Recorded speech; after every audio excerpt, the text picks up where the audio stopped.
We are live. We are live. Welcome to college football's peek around the corner with your host, Greg Pflugar. We cover everything in college football because we love everything in college football. And if you do as well, please subscribe to the channel. Hit the notification bell so you know when we're going to come on live.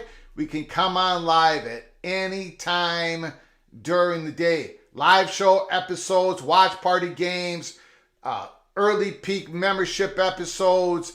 Get notified. Get notified. Smash the like button if you like our content. If you don't like our content, hit the thumbs down button. Do it. Put it in the chat or give me a tweet on Twitter, on X, and let me know what we're doing wrong and what we can do to better serve you, the college football fan. Welcome in. Welcome into the studio that sits on the corner of Keith Jackson Parkway and Kurt Gowdy Avenue. Do not be afraid, even though I am right now, don't be afraid to be a PATC legend with your phone calls and with your chats, with your comments in the chat. If you want to support this channel, first of all, you can smash the like button. It helps us so very much. Also, you can put a super chat in. Hit the $sign. Make a comment just like our friend John Till just did. We'll post it. We'll talk about it immediately or as soon as possible. That's the second way to support the channel. The third way is early peak membership. A membership where you get episodes for just membership videos. We'll talk about that in a little bit. Thank you, John Teal, for the super chat. All the Florida schools should call Malik Murphy. Maybe they will. Maybe they will. There's a lot of action a lot of quarterback action in the transfer portal. I don't believe, has Malik Murphy even stated for sure that he's going in the transfer portal? Look, there is no way that I have been able to capture all the news that has happened today. I did the best I can. We're going to go through a whole bunch of it. But there's no way that I did not, things slipped away from me. I'm sure they did. I'm sure I did not capture it all. Things were happening as I was getting ready in the studio. Things were happening. So keep your head on a swivel. Put it in the chat. Breaking news. There's no college football YouTube channel host that leans on its community more than I do. You guys keep your head on a swivel. Put down breaking news in the chat. Holy smokes. So much to talk about. John Teal, all the Florida schools should call Murphy. I don't even know if he's in the portal. Can somebody... Okay, Expedition Greg says Malik Murphy has been linked to Ohio State. We'll get to the Sean. Look, we're going to get to so much here. But has Malik Murphy, has he declared that he's going in the transfer portal? Officially. Has he declared that? I haven't seen it yet. So if it has, let me know. If Malik Murphy has, let me know. I probably missed it. Look, we've got a whole bunch of quarterbacks going in the transfer portal. Whole bunch of quarterbacks going in the transfer portal. Riley Leonard, as of now, is the big one. Just like Sam Hartman was the big one last year. And he ended up going to Notre Dame. Riley Leonard is the big one this year. He just went into the transfer portal, or declared that he will.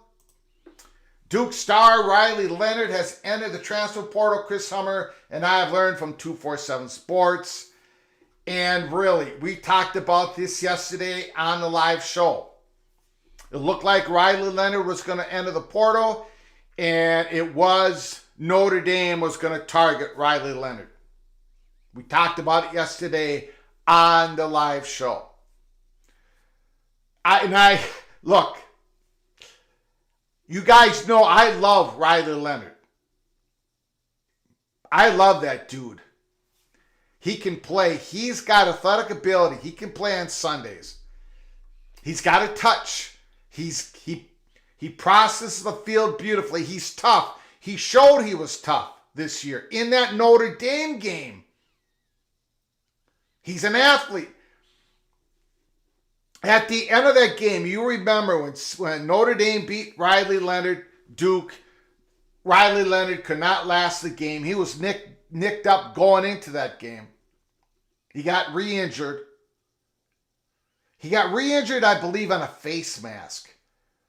Those are the type of injuries for your ankles when you're trying to recover from an ankle, a twisted ankle. I believe it was a quick face mask where he couldn't set his body correctly to protect his ankle. At the end of that game, Sam Hartman, Notre Dame won. Sam Hartman went to the Duke sideline, waited for Riley Leonard to come out of the tent, and shook his hand. That's the type of respect that Sam Hartman had for Riley Leonard after that game. I love Riley Leonard. And it looks like he's going to be a Fighting Irish. Not official, but there is a... Now, we started with the Will Howard smoke, Notre Dame. We talked about it, but with Riley Leonard entered the portal, look, Notre Dame went against Riley Leonard. They know Riley Leonard. They know the stud that he is. I still have questions about Notre Dame. It looks like they might have got helped in the portal today, but they also got hurt. We're going to talk about that as well. Also, Cam Martinez, is he in the portal? First of all, let me get to John Teal. Florida coach could just play Madden and have a screen name, I wouldn't mind Murphy in the portal. Florida coach could just play Madden and have a screen name. I couldn't mind Murphy in the portal. Thank you so much, John Teal, for your super chat. John Teal, he's made it known this tonight and yesterday. I believe it was yesterday, John.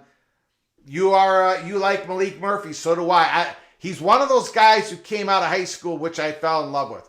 Another guy that I fell in love with is Steven Angeli. A lot of people don't know who Steven Angeli. He was a high 3-star. We're going to get to him. We got too much to get to.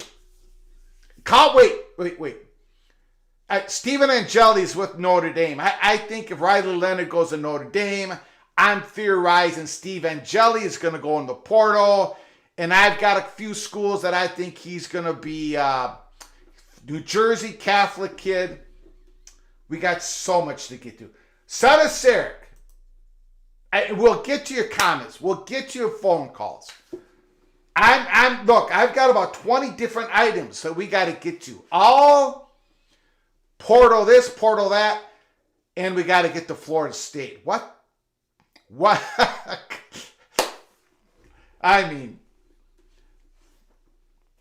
Florida State football took a shot at the ACC today. You don't normally see this. You don't ever see this. And I saw it and I'm like, what the? It didn't look right to me. I was making sure if I was seeing what I saw correctly. And then a college football reporter that I respect, I have a lot of respect for in ACC country. He tweeted about it immediately. After I'm sitting here going, whoa! Florida State football took a shot at the ACC in a way that you just don't see it. So I don't know what it means. I think a lot of people don't know what I'm talking about, and we'll get to it. But quite odd. Cam Martinez, Ohio State safety. You're talking about Cam Martinez, the guy who, hopefully we're talking about the same guy, Son of Sarek. He played at Michigan High School, that famous high school. I can't remember the name because I'm old. Famous high school, Cam Martinez. He's a tweener, not a safety, not a cornerback. He's not a linebacker. I think he's a safety. He's always been third, second string at Ohio State. He was a great quarterback in high school. The Gophers were heavily recruiting him. So was Northwestern. And the Buckeyes came through the back door like they always do, and they took him away from us. Is that the Cam Martinez you're talking about, Son of Sarek? And how do you know that I fell in love with Cam Martinez in his high school, his ability in high school? Anyways, let me get to, first of all, let me thank everybody for coming on in. And then we've got a stack show today. Skoducky, what's up? PATC. Jared Jones, early peak member. How you doing, sir? Richard L., early peak member. Hello, PATC. We got Moth Prof. We got Lee. Randy Taylor. Moth Prof back in the house. Nice to see you, sir. Bear FN is in the house. The Architect is in the house. Expedition Greg, an early peak member. Ryan Brooks, an early peak member. You know where Riley's not going? He's not going to Minnesota. I know that. I would love if he did. Son of Sarek is saying yes. Okay. Is Cam Martinez in the portal? Is Cam Martinez in the portal? If he is, come to Minnesota. We'll put you right in safety. We're losing Tyler Nubin, first round draft pick in the NFL here this spring. Before him, it was Antoine Winfield Jr., who's a star in college with Minnesota, now in the NFL. Cam Martinez. Come on to Minnesota. Come on if he's in the portal. I've talked a lot about Cam Martinez. He was never going to play for the Buckeyes, but he can play for my beloved Minnesota Golden Gophers. Ray L.A., what's this about Notre Dame? Well, I think they're going to get themselves Riley Leonard, the great quarterback of Duke. More bad news for Duke. Hopefully they'll get themselves a new head coach real soon, and they can start rebuilding their football program. This is bad news for Duke. Great news for Notre Dame. But Notre Dame did get some bad news today. We'll get to that. We will get to that. So thank you for showing up early in the show. Wednesday, November 29th. Okay, he's not in the portal yet. Again, he's always been buried in the... Let me know if he gets in the portal. Let me know if he gets in the portal. Go Black 45 is in the house. If Ohio State can get Cam Ward, if he declares, they have to be the second favorite after Georgia. Let's just see where all the dust settles after this explosion in the transfer portal. Kenneth Evans, too many quarterbacks to keep track of. Expedition Greg, Florida State will lose to Louisville. Tyler Duffy, Mr. Wolverine and PATC, America's team, go blue. Awesome clips, Greg. What Florida said be used for bulletin board material? Not ahead of the ACC championship game. Not really. It's not bulletin board material. Florida State did take a shot at the ACC. Florida State football took a shot at the ACC, and we're going to be covering that in our monologue. Let's just get through all this. We've got a lot to get to. Holy smokes. First of all, congratulations. San Diego State Aztec. Life is too short to huddle. For Sean Lewis, San Diego State's choice for football coach. Sean Lewis, who spent 5 seasons at Kent State before becoming the offensive coordinator at Colorado, will be introduced today, Wednesday, as San Diego State's new head football coach. We know the story. He was Colorado's offensive coordinator. I don't know what happened. I don't know if Deion Sanders had a meltdown. I don't know what happened, but Sean Lewis was dismissed during the season to do play calling for Colorado. He gets a job at San Diego State. Congratulations. Congratulations to Sean Lewis and to San Diego State. And you know what? I think this is going to help sell some tickets at Snapdragon Stadium. Sean Lewis, offense going to be quick. It's a hyper, hurry up type of offense. It's going to be fun to watch. Now, more news. Brett McMurphy, monster numbers for Ohio State at Michigan last week. It averaged 19 million viewers on Fox, the largest audience for a game since 2006 meeting when the teams were ranked 1 and 2. 19 million. Before we get to the portal, we got some other news as well. Pete Thamel, ESPN. Source: former Big 12 Commissioner Bob Bowlesby is set to become the interim athletic director at Northern Iowa. He started his career as an athletic director at Northern Iowa in 1983. I don't know the full story of what's been going on at Northern Iowa. It does seem like there is a consensus that the current or the former athletic director was a disaster. Northern Iowa has a proud FCS football program. They're in the Missouri Valley Conference. I think they finished tied for 3rd or 4th this year. They got whooped up by North Dakota State at the end of the last game of the season.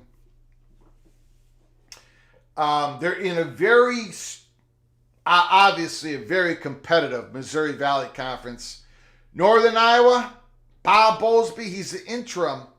So it sounds like he's going to be a major Band-Aid until they can get the new athletic director. And I have not heard of Northern Iowa being interested in paying a $5 million application fee, interested in moving up to FBS. We've all heard a little bit of steam in the last couple of years about Northern Iowa's Missouri Valley compadres in San Diego State being interested, North Dakota State being interested, Missouri State being interested in possibly moving up to FBS if it was the right situation.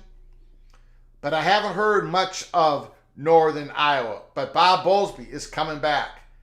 Now, let's get in to what is going on in the portal. A lot of quarterbacks. KJ Jefferson, Arkansas quarterback KJ Jefferson is expected to enter the transfer portal. Now, this was reported earlier today, and then a couple hours later, KJ Jefferson posted on his Instagram that he had not made the decision yet to go into the portal or not. So I don't know if he truly hasn't made the decision or he's not ready to announce it yet. You know how you want to get your social media ready to announce this in the way you want to announce it, either by statement or by video. Maybe this came out a little early, or maybe KJ Jefferson truly has not made that decision. KJ Jefferson has been a very good quarterback at Arkansas. He did slip a little bit in the 2023 season. He's got one more year of eligibility. And if he does go in the portal, he's going to get some suitors. Okay? If he does go in the portal, he's going to get some suitors. There is another quarterback who went into the portal today who's had a great career, but also slipped just a little bit this year. Grayson McCall, the great quarterback at Coastal Carolina. He entered the portal today as a grad transfer. He has passed for 10,005 yards, 88 touchdowns, and has rushed for over 1,000 yards and 8 TDs during his time with the Chanticleers. Grayson McCall. Now, I know he flirted with this last year to go in the portal, but he decided to stay at Coastal Carolina. Coastal Carolina lost their head coach, Jamie Chadwell, to the Liberty Flames. Is that why Grayson McCall slipped a little bit? I don't know. Maybe he was nicked up. Maybe he didn't have the weapons. I do not know. Let me know what your thoughts in the chat if you have any. Grayson McCall, he'll have some suitors. Very good player. He's got one more year of eligibility. Max Johnson. I apologize for the picture. For whatever reason, this did not come out very good. Max Johnson went in the portal yesterday, and he's already committed to North Carolina. The 6'5" quarterback will have 2 years of eligibility remaining. That did not take very long. Holy smokes. Former LSU and Texas A&M quarterback Max Johnson has committed to North Carolina. So he either had this lined up before he entered the portal, or there was some fast movement between himself, Mac Brown, North Carolina, and they got it done. And of course, Max Johnson and Mac Brown must know for sure especially Max Johnson, that Drake May is going to the NFL draft this spring. And of course, the big one, the giant one for the quarterbacks, is Riley Leonard. As we talked about when we opened the show, Duke star quarterback Riley Leonard has entered the transfer portal, and everybody else has reported this. I love Riley Leonard. I think he's an absolute stud. He's great college football. I think he's got the athletic ability. He definitely has the athletic ability to play in the NFL. Maybe needs just a touch more arm strength, but he's got great accuracy, great touch, reads the field quickly, makes decisions, can be comfortable in the pocket, can make a quick delivery. He also can roll out. He has athletic ability. He can make first downs with his legs. And it sounds like Notre Dame fighting-itis is targeting him. There's a lot of smoke. There is fire. This is going to be a great pickup. A lot of hype for Notre Dame if this happens. If this happens. Now, they did. Now, we talked about this here at College Football's Peek Around the Corner. We talked about Notre Dame the last few years. They have not had the juice on the outside. They have not had those wide receivers that could take the cap off the defense. Sam Hartman wasn't throwing to open receivers at Notre Dame. We've talked about it in the offseason. We talked about it during the year. Notre Dame went 9-3 this year despite their wide receiver room. They have a couple young guys, right? True freshmen. They think the future is with them. And then, of course, here in the new world of college football, this happened. Notre Dame sophomore wide receiver Tobias Merriweather is in the transfer portal. He was just getting his feet wet. I think he got 15, 18 catches this year. And he's in the portal. Notre Dame is unable to develop young wide receivers. They can't get them on campus. They can't get them in the wide receiver room. And if they do, they can't develop them.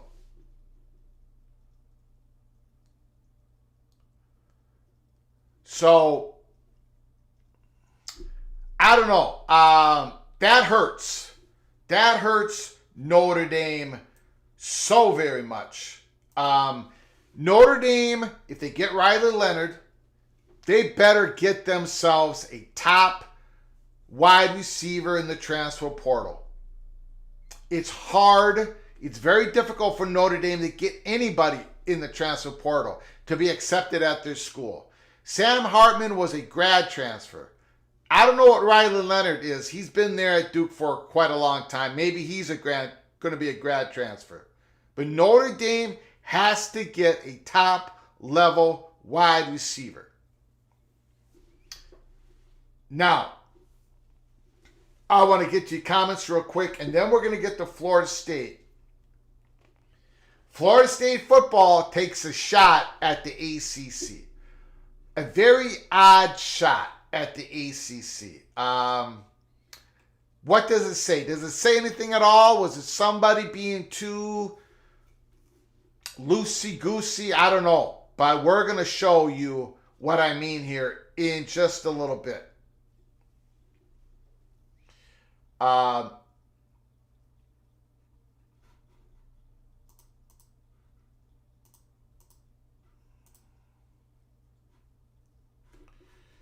John Teal, thank you so much for the super chat. Appreciate it. If Houston gets Ohio State's wide receiver coach, watch the portal. Heartline. Is the Houston Cougars going to get themselves Brian Hartline as the new head coach? Very, very interesting. Very interesting.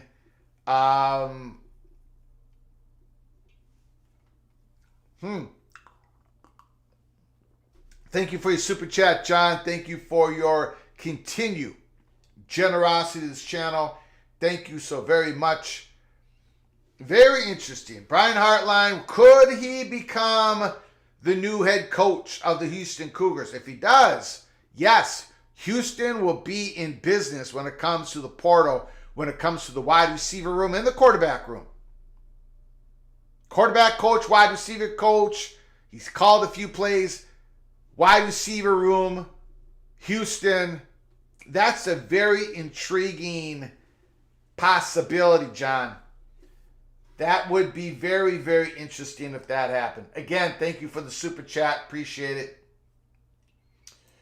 Okay, so let's get to Florida State. Expedition Greg, thank you so much for your super chat. Appreciate it. Any updates to your Holy Smokes Theater? No, but we're going to talk about Florida State here right now.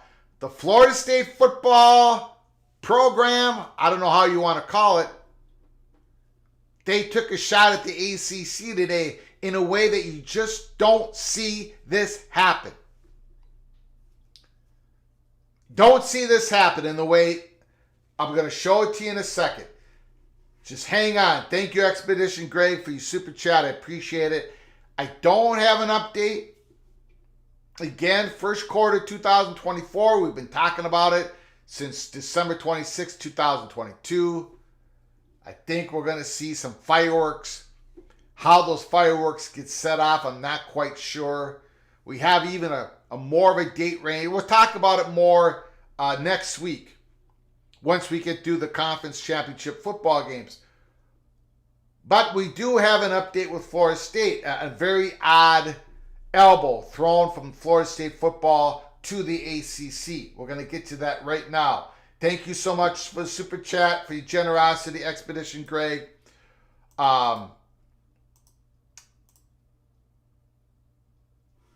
John Till, if Notre Dame can't recruit wide receiver speed, why not just go big with running the ball, tight ends, smack people in the mouth?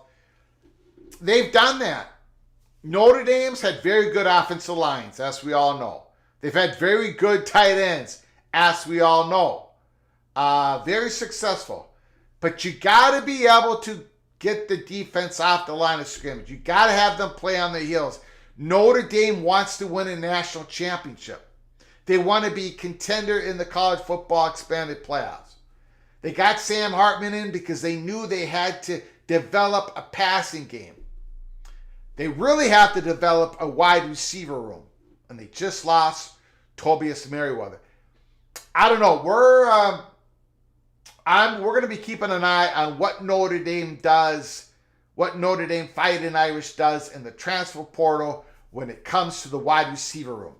Riley Leonard, boy, that's going to bring in a lot of hype for Notre Dame fans. They're going to be excited. I don't blame them the bit. Riley Leonard is fantastic.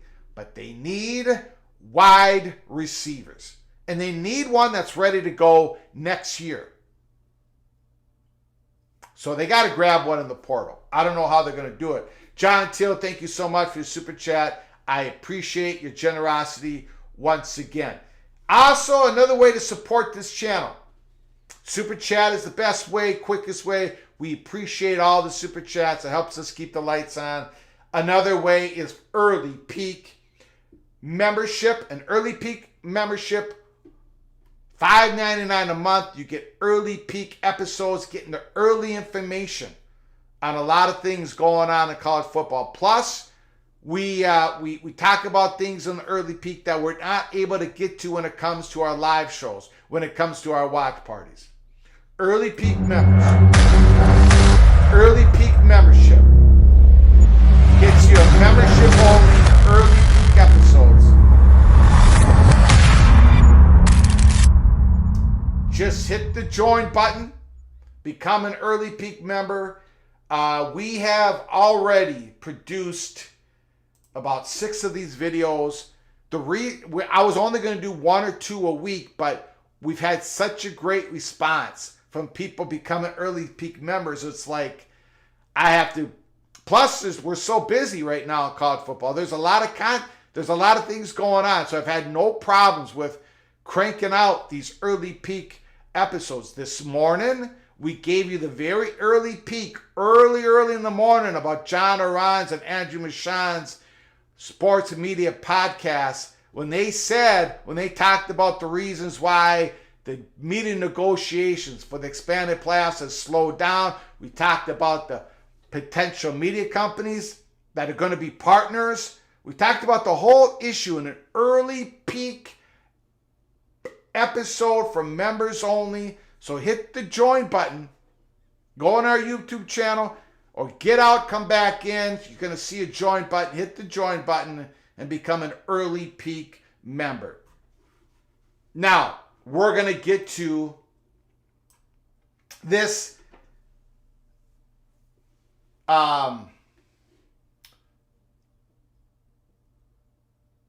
Yes, Justin Lucas. Greg, I will say, Florida State football has been posting about the ratings over the ACC all season when the ratings come out on Wednesday. That is correct. Justin Lucas knows exactly what I'm going to show right now. PATC community is very, very alert. Justin Lucas and everybody else always has their head on a swivel. But you do not see this. I'm going to post Florida State football. This is the official Florida State Seminoles football Twitter account. 5.07 million viewers watched us complete an unbeaten regular season with a second straight state championship. They beat Florida. It is our third game this season that topped 5 million. The rest of the ACC combined has 3 games not involving Florida State with at least 5 million viewers. So, what Florida State football program, this is not a fan account. This is not War Chant. This is not Florida State 247. This is not Florida State on 3. This is not JD, Mr. Seminole in the PATC community, putting this on his Twitter account. This is Florida State Seminoles football account. Now, the first part about it, 5.07 million viewers watched us complete an unbeaten regular season with a second straight championship. It is our third game this season that topped 5 million. Stop. Right there, you see those type of tweets from other, you don't see it a whole lot, but you do see it from other X account football, official football program accounts saying, look how many views we get. Another program that does that is Nebraska. They love that stuff. Oh, we just got 4 million views once again, because they like to talk about the brand value of Nebraska. Now, of course, they do this when they're playing the Buckeyes, the Wolverines, and the Lions, but whatever. So that first part, there's nothing wrong with that. We see that.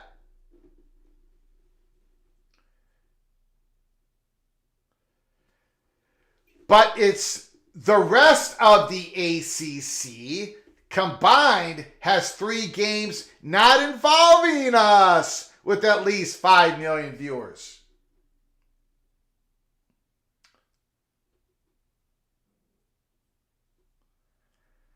$5.07 million. You see the picture. Average viewership versus Florida. And then it says ESPN.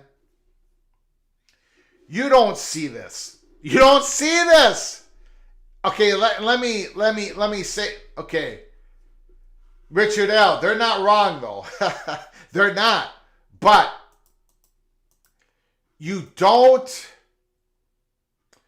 you don't have a program taking a shot at your other you're talking about the value of your school when you say this is our third game with 5 million or more viewers. You don't see football programs saying, oh, by the way, that equals the rest of the conference. You don't see Ohio State saying that. You don't see Michigan saying that. You don't see Alabama ever saying that. You don't see it.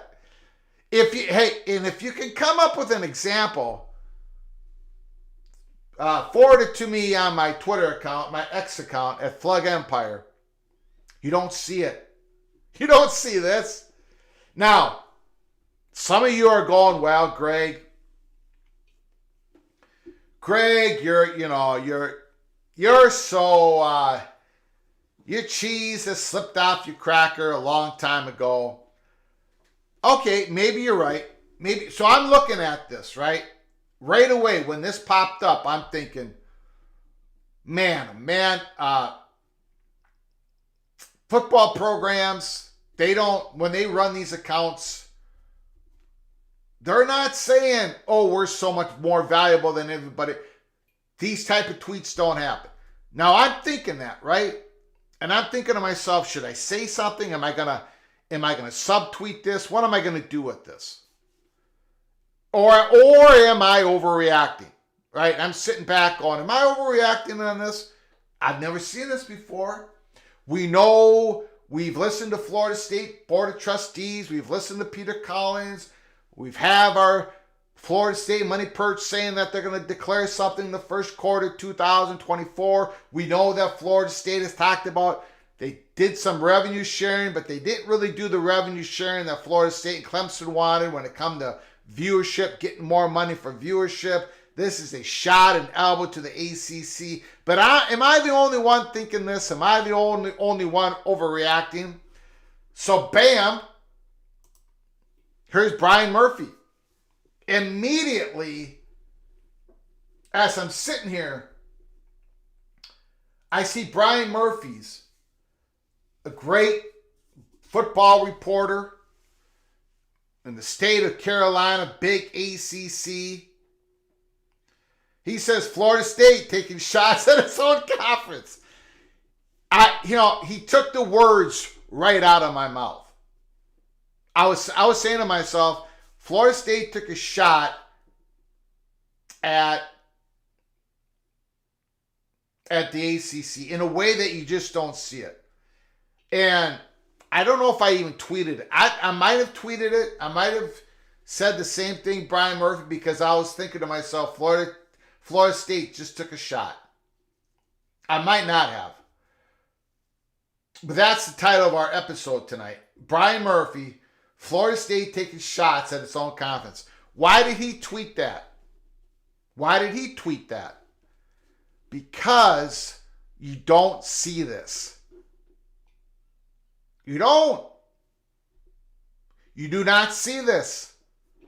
You don't see an X Twitter account of a football program taking a shot at its own conference. Why is Florida State taking a shot? Why is I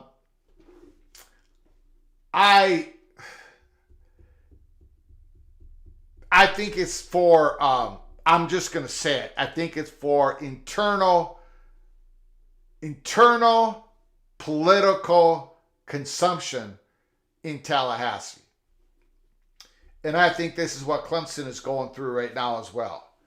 Just putting it out there so everybody knows, Tallahassee, people who follow Florida State Seminoles, I just want everybody once again to know what separates us from the rest of the ACC. Our value. Look at these numbers.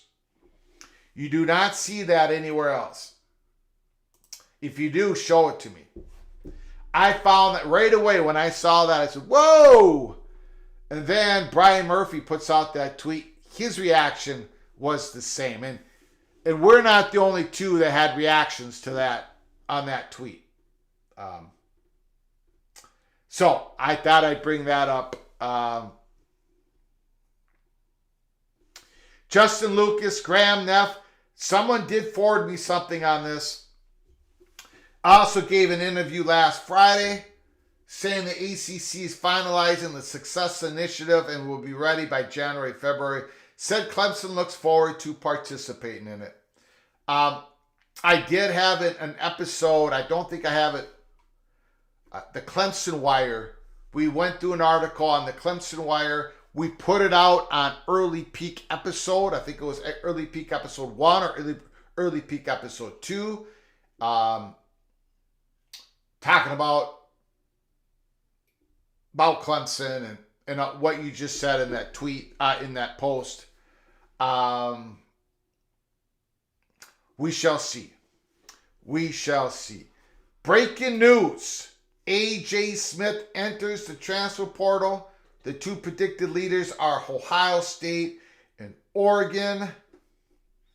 Well, look, Oregon and Ohio State can't take everybody, right? They can't take everybody. They're also sending a message to the ESPN to get us into the SEC. Stephen McNeely, Early Peak member, he's talking about Florida State, throwing a little bit of an elbow there. FSU, bowl problem. No quarterback, to be honest. Well, I don't know. Rodmacher, he looked a little bit better his last game, the second half against the Gators. He's starting to look more comfortable. I wonder what Seminole fans think of that little shot, the Florida State shot. I'm going to open up the phone lines right now. We went through so much in the monologue, so many stories. Phone lines are now open, 763-260-1333. 763-260-1333. Give us a call. I'm just going to check for any other...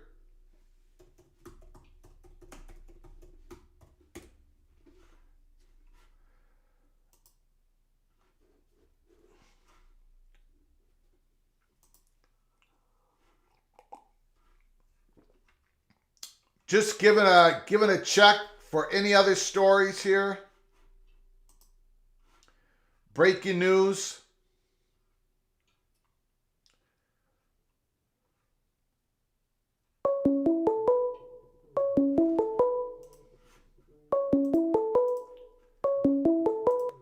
Call from Tristan Fives. Christian, what's going on, sir? The floor is yours. Hey, Greg, not a whole lot. I wanted to ask you a couple of quick questions. Yes. So question number one, with the Duke quarterback, his name is Riley Leonard, correct? Yes, sir. Do you think there's any possibility he's going to follow Elko over to Texas A&M?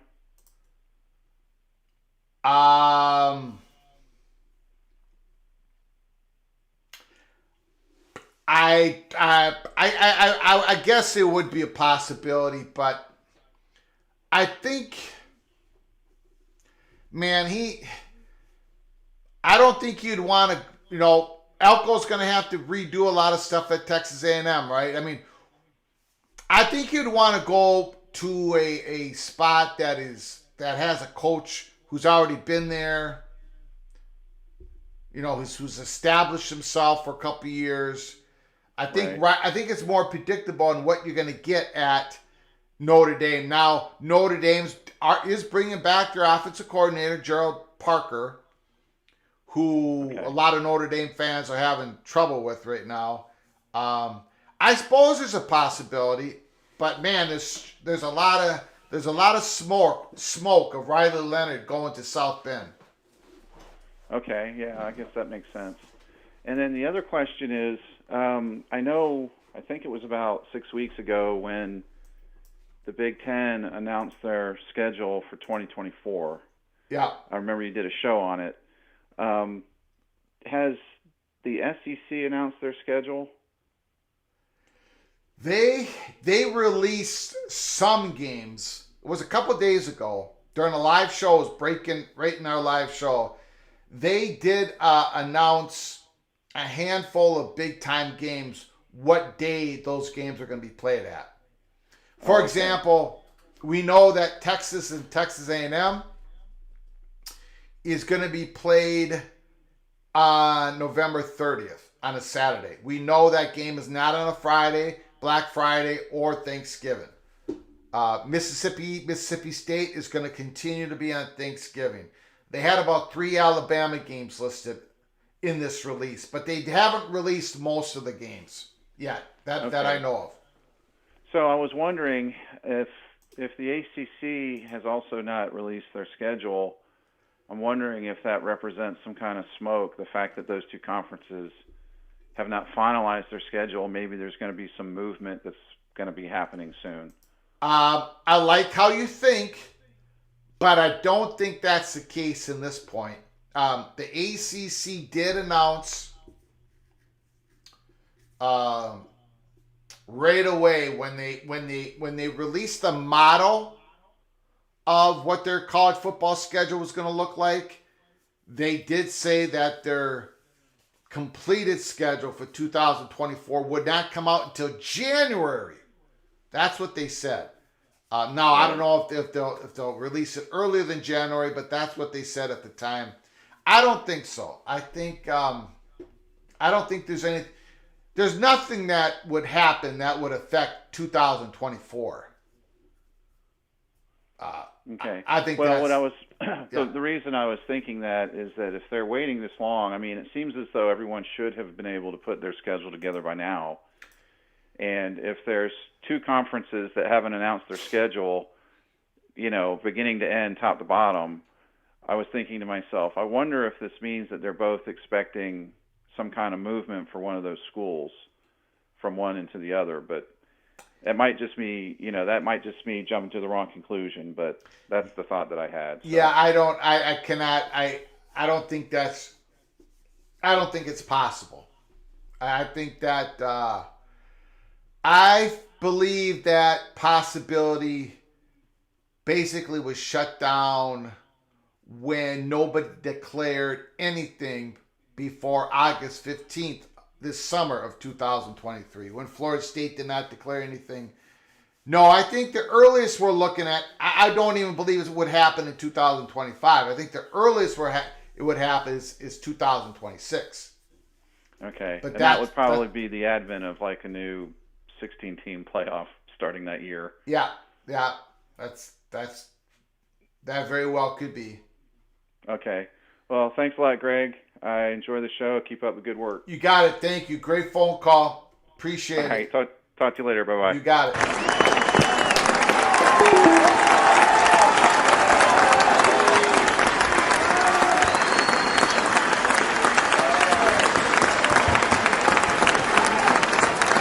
There is a E.J. Smith, running back, played for Stanford.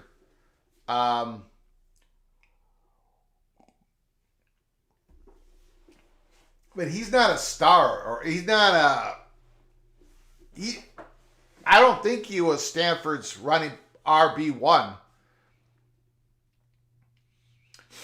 I'll take a look. I don't think E.J. Smith ran the ball very much at all. Am I thinking of the wrong guy, E.J. Smith?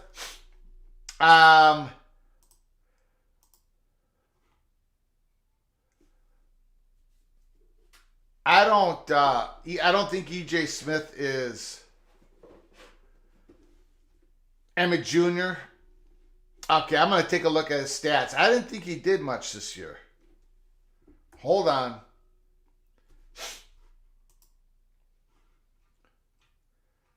Maybe he was injured. Stanford running back E.J. Smith to enter name in the transfer portal. I could be wrong.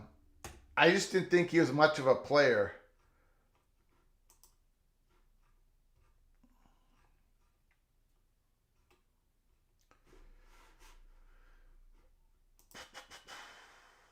Yeah, here's E.J. Smith.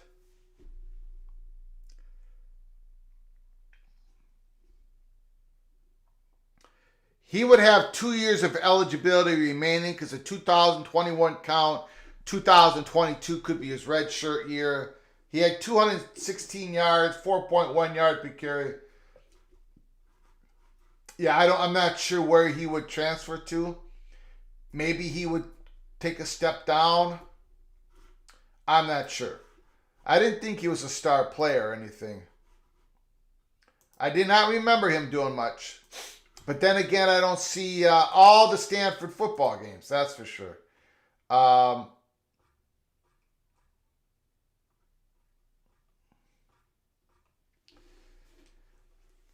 Phone lines are open, 763-260-1333. Riley Leonard in the portal. A lot of smoke with him in Notre Dame. I think it would be fantastic for Notre Dame. Michigan versus the world. Looks like a Mountain West Conference level guy at the most. Yeah, I seen him play.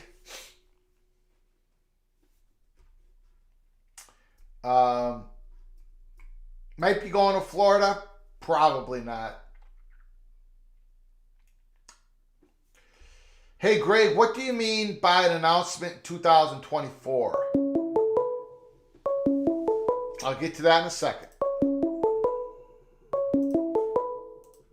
Call from Crab cakes and football. Crab cakes and football. What's going on, sir? Can you hold? Can I before you have the floor, sir? Can I talk about a possible quarterback for the Maryland Terrapins in the transfer portal? Please do. Okay, I did bring it up just a little bit in the monologue, but I forgot. Stephen Angeli. Have you heard of Stephen Angeli? Isn't he the one from Temple?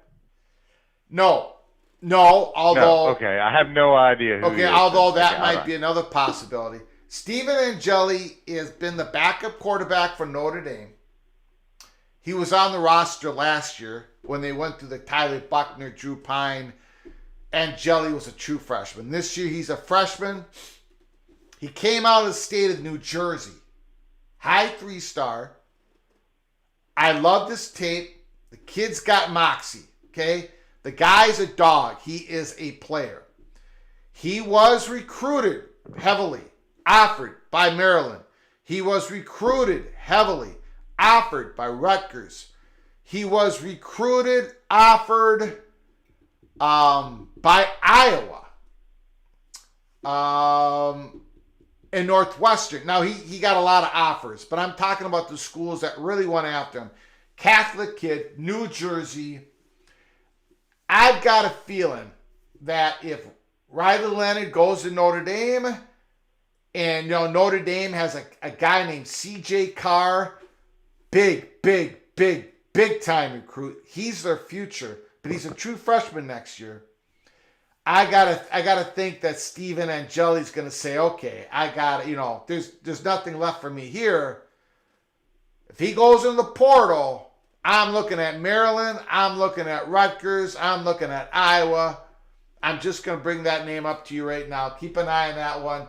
Crab cakes and football, the floor is yours, sir. All right, I got a couple of things, and some of this you didn't cover in your monologue because it's more Maryland-centered personal stuff. You bet. But one is, do all these recruits that are entering the portal know already where they're going? Because last year, I heard this number, it was over like 1,500 scholarship students that quote-unquote transferred, don't have a career now because they never got picked up by anybody. So I don't know if it was quite 1,500, but they were estimating about 1,500. And I'm thinking that's a lot of people who had dreams crushed because of the transfer portal. I'm really not a fan of the transfer portal. I get it, but I'm really not a big fan of it. Second, yep. Go ahead. No, go ahead. No, go ahead. Finish your thought. Go ahead. I'll talk. No, go ahead. I'm writing notes here. All right. Second, I need you to be the judge. I need you to put your black cape on to be the judge on this one. Have you heard of the Drew Brees versus Talia Tagovailoa back and forth that's been going on Twitter between I have Purdue and Maryland?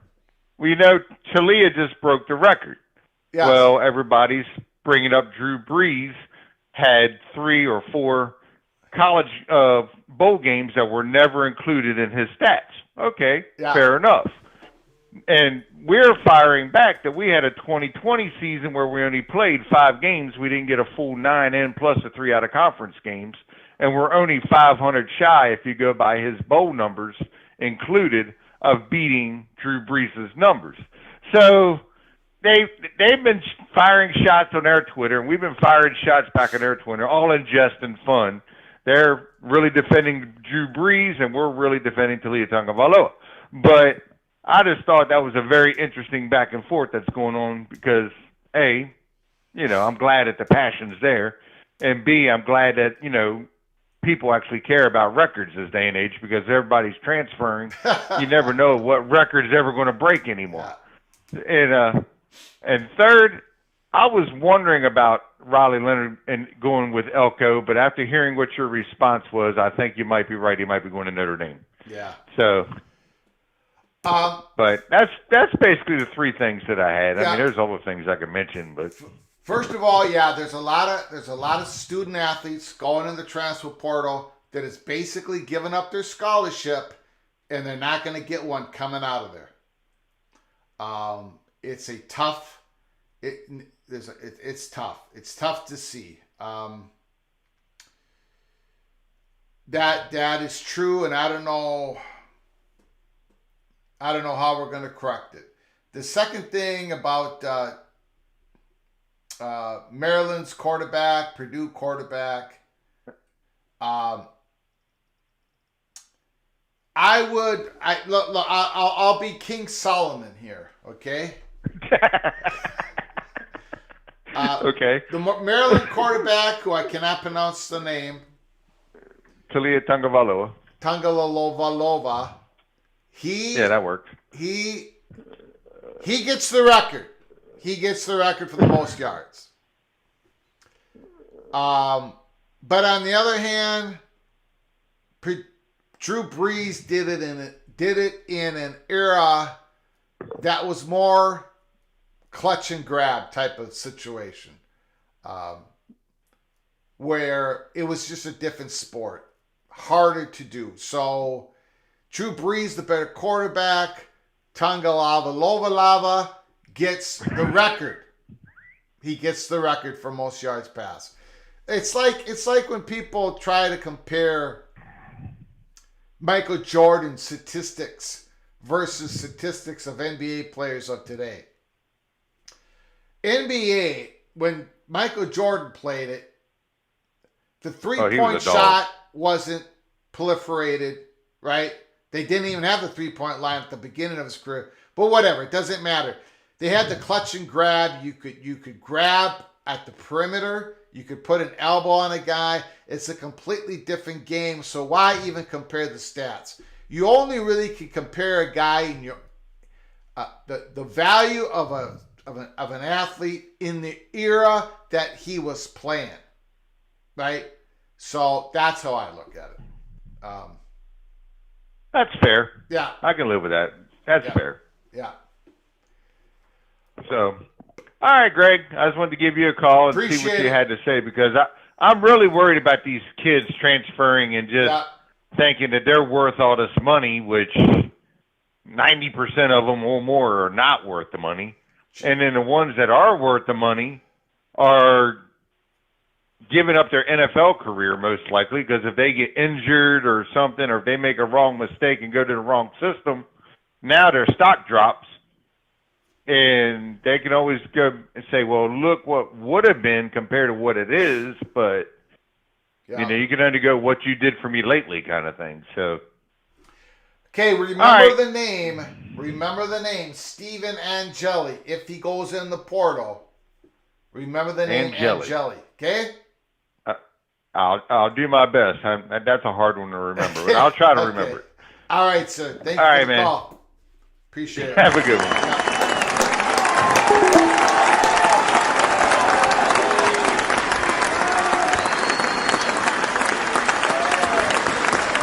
Crab cakes and football, great call. John Till, Emmett Jr. to San Diego State. Could be. Thank you, John Teal, for the super chat. I appreciate your generosity to the channel and your great comments and your great thought-provoking comments. Appreciate it so very much. Notre Dame hasn't had a big time, big bag since Jerome, number 6. Bettis, man, he was fun to watch. Jerome Bettis, as the wheels on the bus go round and round, big time. They had a good quarterback, running back this year, Estime. He's a bruiser, but they need... Notre Dame's offense has been stuck in neutral against high-quality opponents for years. Years and years and years. And I think the number one issue is the wide receiver position. Nobody respects the wide receivers they have out there, so they crowd the line. Opie, thank you so much. Opie, could you imagine? Early peak member, Opie, could you imagine Pistol Pete scoring average if they had a 3-point line back then and they also let freshman stats count towards the career average? Kind of showing my age here. Absolutely. And without the clutch and grab at the perimeter, because Pistol Pete would go by people, around the back passes, around the back dribbling, driving in. Could you imagine the half-court game being spread out where teams have to guard the 3-point line and Pistol Pete dishing and driving and dishing? He would have been unbelievable. And if you want to go another step further, imagine Pistol Pete doing it with a good heart. With a good, normal heart. Man, oh man, Pistol Pete. Bringing back, Opie is not only showing his age, he is showing my age as well. Great comment. Don't forget my question. I'm sorry, Justin. Where did I screw up?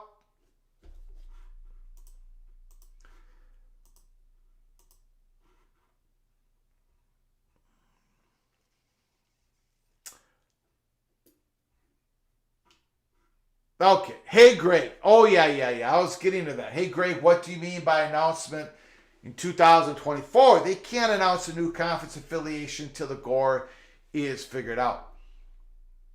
In December 26, 2022, we were going to do a live show. We got information from a Florida State money perch that Florida State was going to make some sort of declaration of their intentions to get out of the ACC in the first quarter of 2024. And we announced that December 22nd, 2022. And we've been putting the pieces together, connecting the dots ever since. No, a school is not going to leave in 2024. They're not going to just bolt out of the ACC. Either it has to be done by a settlement, which could take a long time to figure out, or by beating the Gore in the courts. Now, beating the Gore in the courts, that's going to take a long time. Going to be risky. You don't know if you're going to be successful. We think it's the settlement route that Florida State, a North Carolina, a Clemson is going to take. A settlement route that's going to be costly. Some sort of announcement, some sort of declaration, some sort of saying, here, ACC, this is our intentions. We're going to be giving you some documentation, a notice of withdrawal before August 15th of 2024. Something's going to be said. We believe, we've been told. Now, we've been told since then, we were told stuff about Clemson that we've talked about in the Holy Smokes Theater. We'll have an update hopefully sometime next week on that. And it keeps coming back to first quarter 2024. First quarter 2024. All these dots are connecting to 2024. How they're going to do it, exactly how they're going to declare it, what kind of route they're going to take. Are they going to take a step back and say, no, it's too early yet, too risky? We don't know. We only can There is real communication. There is real planning. There is real money being spent in the planning, in the coordination of all this. Again, it's how are they going to pull the trigger? You know, it's a different story than the Colorado Big 12 story. We knew that Colorado met with the Big 12 May 7th, Chicago. We knew certain things that were going on. We gave you the information, the PATC community, the best information we could as soon as possible, but in a way that did not burn our sources. That's why we created the Holy Smokes Theater.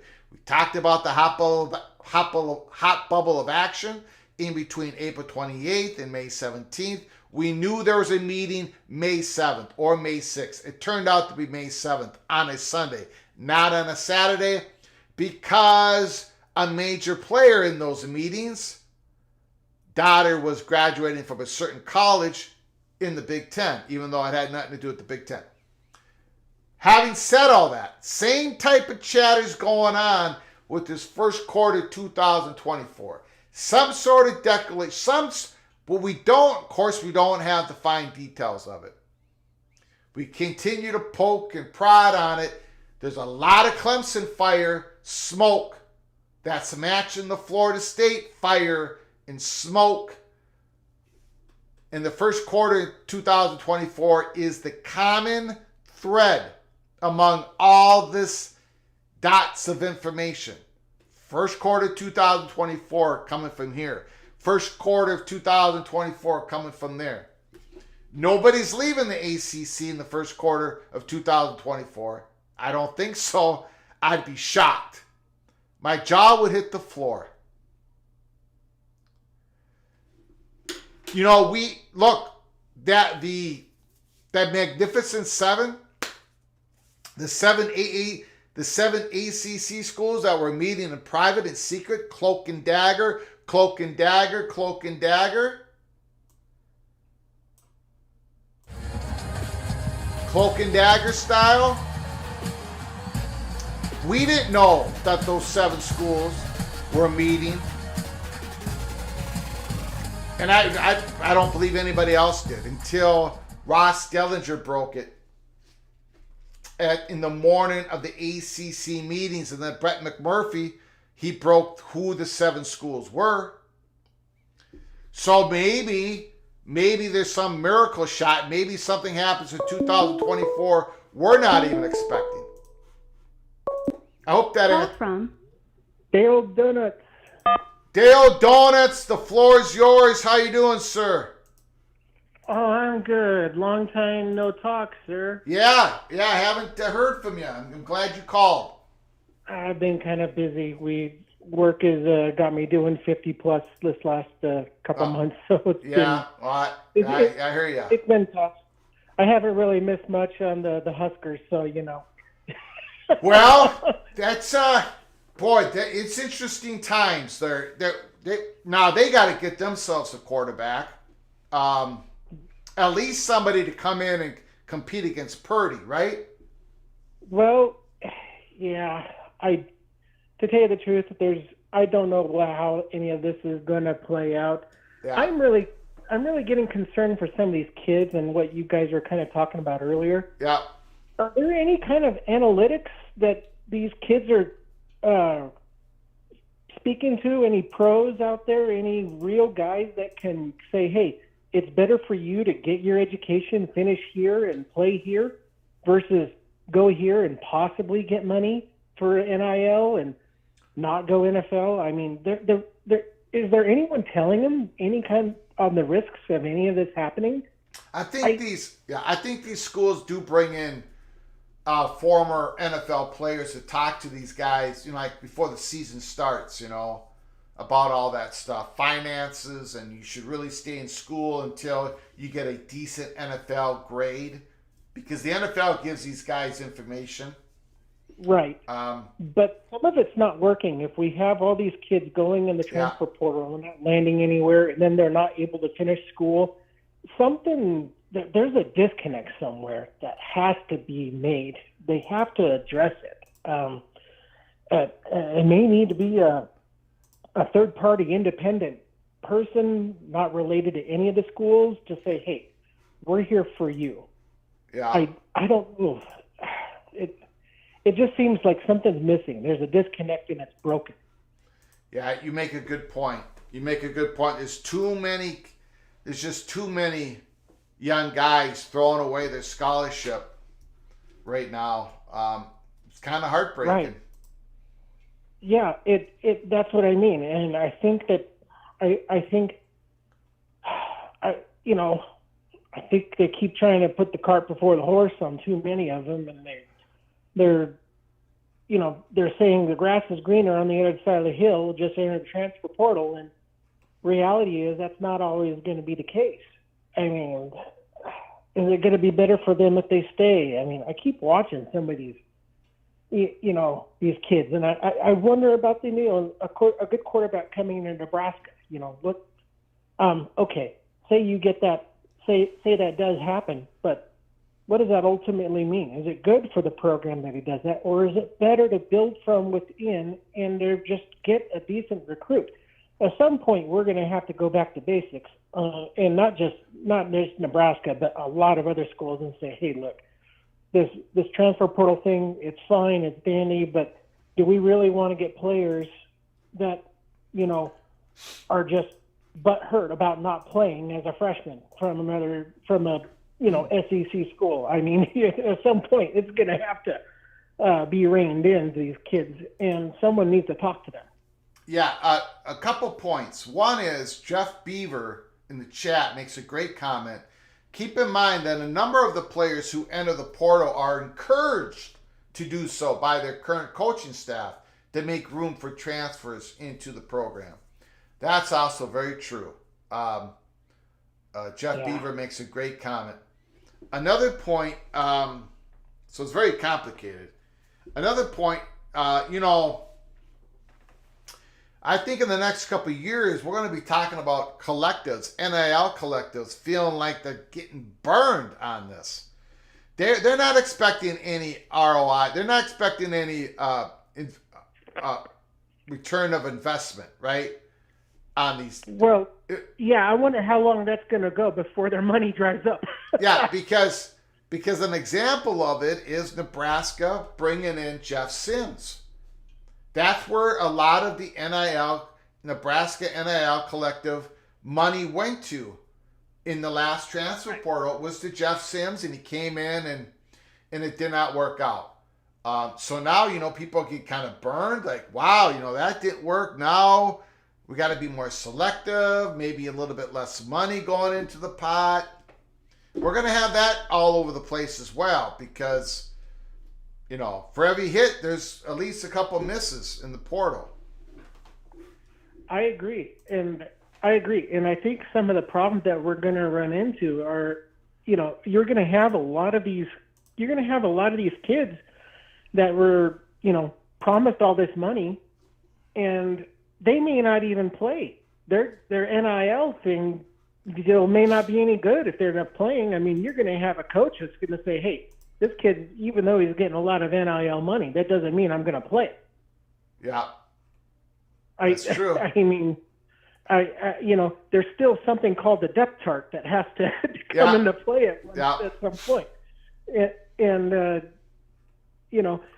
again, someone needs to talk to these kids. That's all I'm saying. Yeah. Someone needs to, someone with real analytics saying, hey, look, here's reality. You're better off getting an education, okay? You're going to have a great football career at this school. Perfect. That's great. But in all reality, here's what's got to happen. If you decide to go to the transfer portal, here's your risks. Now, here could be your rewards. But, who's telling them this? That's what I'm wondering. Is it just going to be coaches at these other schools and current coaches? Someone besides the coach needs to come in. Yeah, you make a great point. You make a fantastic point. But, hey, it's at some point someone needs to care about these kids. Yeah, I'm sorry, I don't have any good answers. I just got questions. That's all I got. So do I. Yeah. That's all we have. That's all we have. Or we have a lot of questions. There's too many questions. And there's no answers. That's the problem. Yeah. Yeah. It's a, and you know, are we getting to the point to where it's not just going to take something like that, but this is something that's got to be resolved. You know, like Nick Snickman said, it's going to take the halls of Congress to fix this, most likely. And is everyone going to be happy? No. Is it going to be a good solution? Probably not. But if no one can be on the same page, and the NCAA becomes weakened because everyone wants to be a prima donna, how do you fix that? I don't know. I don't know. I'm getting depressed thinking about it, though. I mean, I cover the portal because it's, you know, drama. It's, you know, it's competition. I got to talk about the teams, but there is a dark side to it all. When I start thinking about it, I get depressed because a lot of these young men are just there's some guys going in the portal that are not being pushed there. There's a lot that are, but there are some guys going in there, you know. They're being recruited. Yeah. Yeah. Or they're going in like I'll give an example. Kai Thomas, great running back, Topeka, Kansas, goes to Minnesota, freshman year with Bucky Irving. Minnesota has a bunch of injuries. True freshmen Kai Thomas and Bucky Irving play. They both have great freshman years. Bucky Irving goes in the portal. Oregon offers him a whole bunch of money. He goes to Oregon and he blows up as a star. What happens to Kai Thomas? He goes to Kansas, gets buried in the depth chart, doesn't do anything. Now he transfers again to Kent State. Had to sit out this year. Next year he's playing in the MAC, Kent State. And Gophers didn't want to lose him. In fact, when before Kai Thomas put his name in the portal, Kansas State was recruiting him, inducing him. Minnesota found some text messages. They filed a protest. Kansas State backed off. So then Kansas was able to get Kai Thomas. I don't know. So it was a big whole brouhaha, and Kai Thomas would have been better off if he would have just stayed at Minnesota. But yeah, so to finish your point, go ahead. No, I agree with what you're saying. That's a great example. I keep hearing some of these rumors about, like, for example, like James Madison, right? Yeah. Wonderful program before they even got into the, you know, to this level of their college football. When they were on the FCS level, they were top dog. You know, they're talking about there's real worry over there that some of their kids are being recruited by some of the other schools. It's like, okay, is this going to be what it is? Or is the Big Ten and SEC going to raid schools like that just because they have a good amount of players? I mean, there's something wrong about that. I think there needs to be some kind of What's happening is the big helmet schools, not just from the SEC and the Big Ten, but mostly them, because they're going to have the most money and everything. But there are some other schools that can basically, you know, they get the pick of the litter. They're going to compete against each other with the best play. Like Riley Leonard's a great example, right? Riley Leonard, great successful quarterback, Duke. He goes in the portal. Only the big schools can target him, right? Then you have the middling schools in the autonomy conferences, which is almost all of us, okay? Except for the helmet schools. They're going after the best of the G5 players or the FCS players, right? It all goes downhill, like treating it like a minor league. Yes. Minnesota's being treated like a minor league. I'm talking about Minnesota because I'm a Gopher guy. We're being treated like a minor league, but we're going after players in the portal from the MAC conference, especially, they're kind of like our minor leagues. So and then the MAC, they treat FCS as their minor leagues, and then FCS treats JUCO as their minor leagues. So sometimes it's good with these student athletes because they get to play, they get to prove themselves. They were not recruited. They go play someplace. They do great. Now they can bump up to a higher level and have more exposure, more success, more money, whatever, allocated to their stipend, whatever, a better situation for them and their family. So sometimes it's great news when these kids go in the portal. But there's too many of them that don't have a scholarship at the end of this. Right. Yeah. And that's where the problem is. Someone needs to talk with them. But at the same time, you got to have a bunch of players. And, the quarterback position is an interesting one, it keeps coming up, where's this guy going? Where's that guy going? If there's stability where they're at, and there's no reason for them to leave, their coaches are all there, still there. They've got a lot of they get a lot of returning guys, and yet one announces that they're leaving. You scratch your head and you're like, okay, something's not right. Yeah. But yeah, you're right. Great. Again, that's what I mean. There needs to be something for these. There needs to be someone looking out for these kids besides just themselves and the school saying, hey, come here. Or this school saying, hey, you're not going anywhere. We got no future for you, but you're not going anywhere. I don't know. There needs to be an independent third party for them. Maybe that's where they talk about a union for them, but who knows where that goes from there. Maybe that's a different can of worms. Yeah. But anyway, I just want to say hi, Yep. Greg. You love your show still. I'm sorry I haven't been the biggest contributor. I've been just real busy.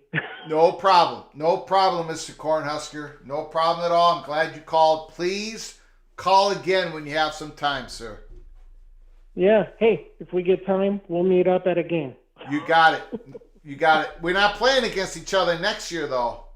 No, it won't be for, 2 more years, I think, right? Yeah. Gophers might be in a world of hurt the next time we play Nebraska. We're on the slippage. Nebraska might be on the rise. We shall see. Thanks for the call, sir. Well, we don't give coaches a long enough chance. So yeah, okay. My rule may only get 4 years. Yeah. All right, Mr. Cornhusker. Thank you. Talk to you later. Yeah.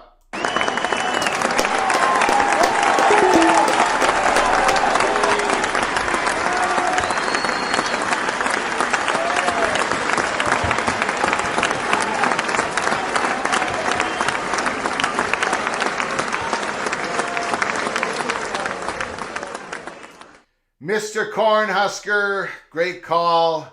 Just checking for any other news because there's a couple of things I don't even want to go down those rabbit holes.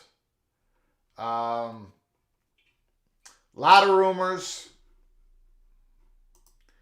I did see that what was said in the chat in regards to the 5-star 2024 5-star defensive lineman Justin Scott flips commitment from Ohio State to Miami. Wow. Miami, Florida. They must got the big booster back, John Ruiz or something. Big victory for Miami, Florida. Justin Scott flips. Does that indicate any slippage from Ohio State's recruiting class? Probably not. But interesting.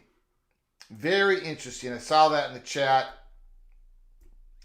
Greg, you're not overreacting. What point was I not overreacting to? The Florida State? Going to bring that up again. The Florida State. People coming in here late in the show, which is fine. Just, we saw this tweet today. We just don't see this type of tweet. You don't. From a college football program, from their account, from their X account, 5.07 million viewers watched us complete an unbeaten regular season with a second straight state championship. This is Florida State football. This is their account that they run. It is our third game this season in the top 5 million. There's nothing wrong. There's nothing wrong with what Florida State said here. Nothing unusual. But then Florida State says the football program, the rest of the ACC combined has 3 games not involving Florida State with at least 5 million. So Florida State is saying here, hey, we got as many 5 million plus view games as the rest of the ACC combined. This is not from War Chant. This tweet is not from War Chant.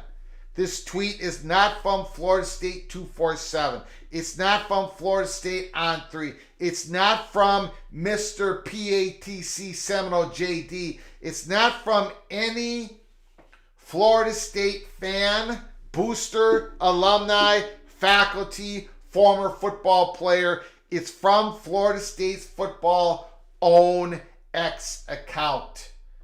And they take a shot at the ACC. They're taking a shot at the ACC's value. And you just don't see this.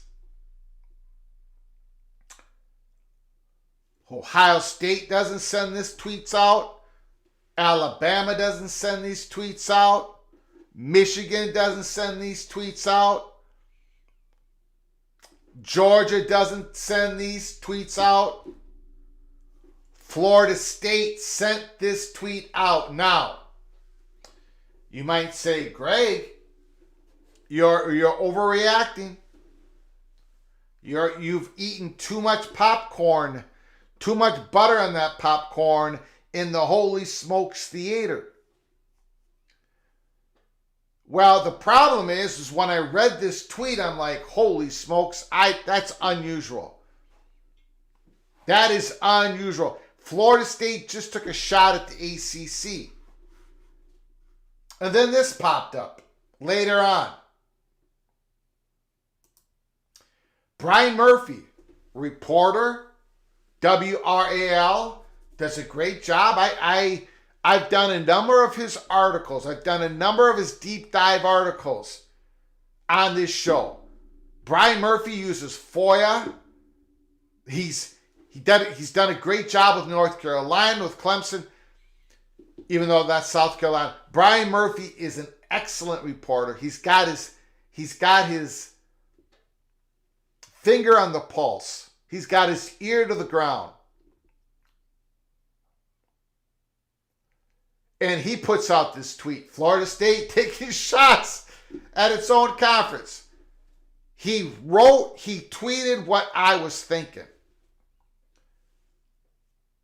I said this earlier. You know, I sent out a couple of text messages. I'm like, am I reading this wrong? Isn't this unusual? Isn't this kind of... I've never seen this before, where a football program takes a shot at the value of their own conference by comparing themselves to the conference. And the reaction I got back was like, yeah, this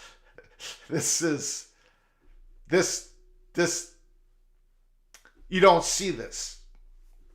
That's why we labeled the show, this live show tonight, Florida State football takes a shot at the ACC. Because they did. They did. Again, it was this tweet here. It's Brian Murphy's tweet cuts off the second part of the Florida State. Right there. The first part, it's fine. 5.07 million viewers. Second straight state championship. Beat Florida Gators. It is our third game this season in that top 5 million. All that is cool.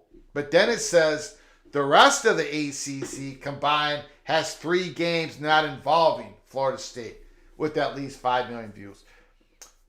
So, very interesting. I thought it was very interesting. I was thinking maybe I was the only one. Then Brian Murphy put up that tweet. Then I poked and prodded a little bit, and yes. A lot of people looked at that tweet and said, Florida State going to be making that argument. Going to be making that argument all the way until the withdrawal notice is handed in to the ACC Commissioner, Jim Phillips, and to the rest of the presidents of the ACC Conference, because that is the withdrawal notice. That's what they have to do in the ACC Gore. I still think I have this.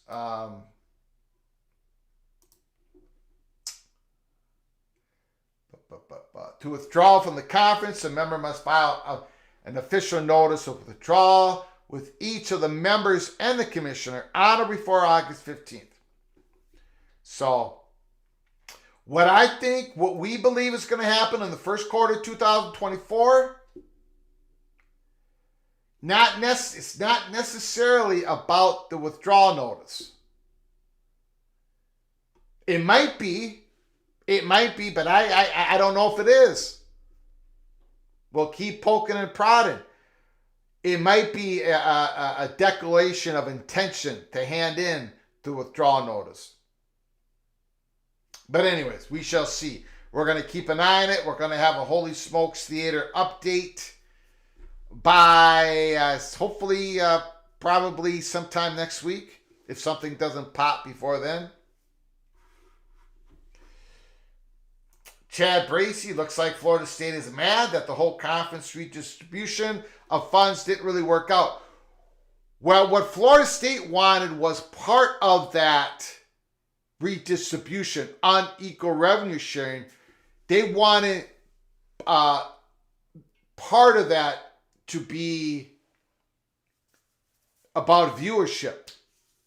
They wanted the matrix, the viewership data, to be put into the matrix of the unequal revenue sharing with the ACC. So not just success on the field, on the court, but success in when it comes to eyeballs on your product. That's what Florida State wanted installed in the ACC unequal revenue sharing distribution plan, but it did not make it in there. Not yet.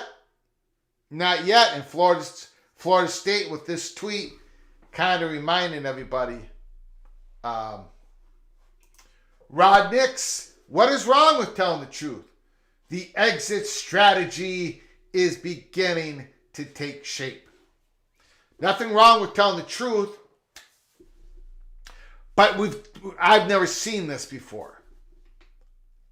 Never seen that type of tweet before from a football program's account, X account, formerly known as Twitter account. Just pointing that out. Florida State takes a shot at the ACC. It had to be pointed out.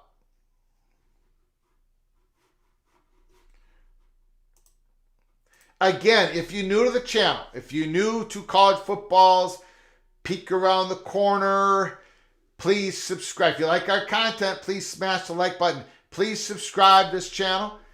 Make sure you hit the notification bell. If you want to support this channel through a super chat, hit the $sign, put a comment. We'll get your comment up on the screen as fast as possible. We're also offering, for the first time, early peak membership, early peak episodes. We drop information on early in the morning before anybody else, before we put it on our live show. We're not taking content away. We're adding content to college football's peak around the corner. Early peak membership. Hit the join button.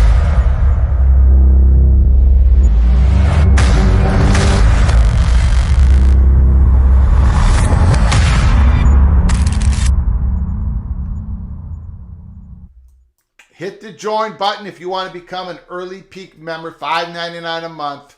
We're going to be dropping membership videos. We've already dropped 6 of them in 9 days. So a lot of information in those early peak memberships. We're also dropping episodes for everybody almost every single day. We dropped one yesterday. So check it out, episode 337. And then, of course, we're doing live shows all the time.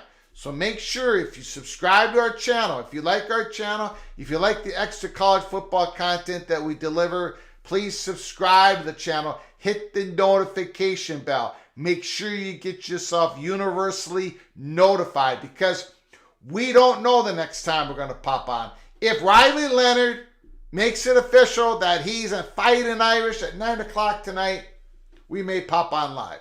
So make sure you get notified. Stephen McNeely, great show today. Thank you so much, Mr. McNeely.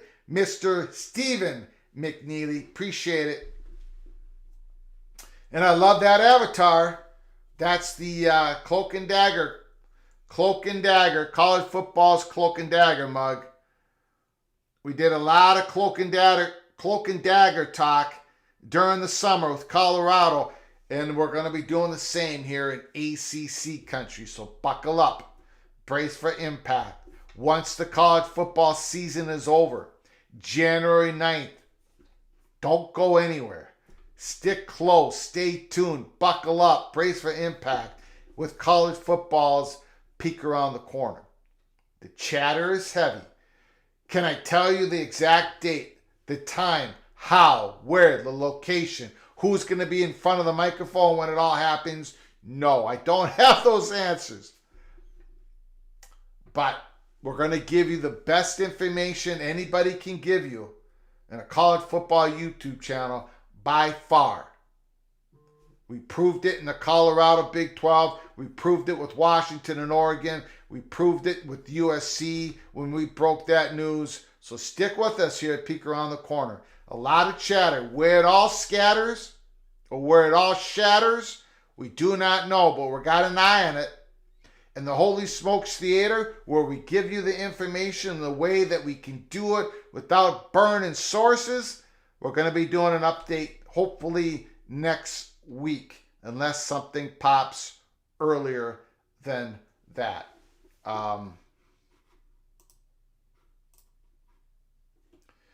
So I think we're going to close it up for this live show for tonight. It's been great. A lot of participation. Thank you so much for the incredible donations, for the great phone calls, for the great chats. Riley Leonard looking to go probably to Notre Dame in the transfer portal. Mike Elko, Texas A&M, going to rebuild that program. So many things are going on. So many hopes and dreams are being built right now because of the portal. But as Dale Donuts, Mr. Cornhusker said, a lot of dreams are going to be smashed because a lot of guys are going to be going in that portal without a home at the end of the day to go to. A lot of quarterbacks in this transfer portal. The portal opens officially December 4th. There's already a lot of quarterbacks in there.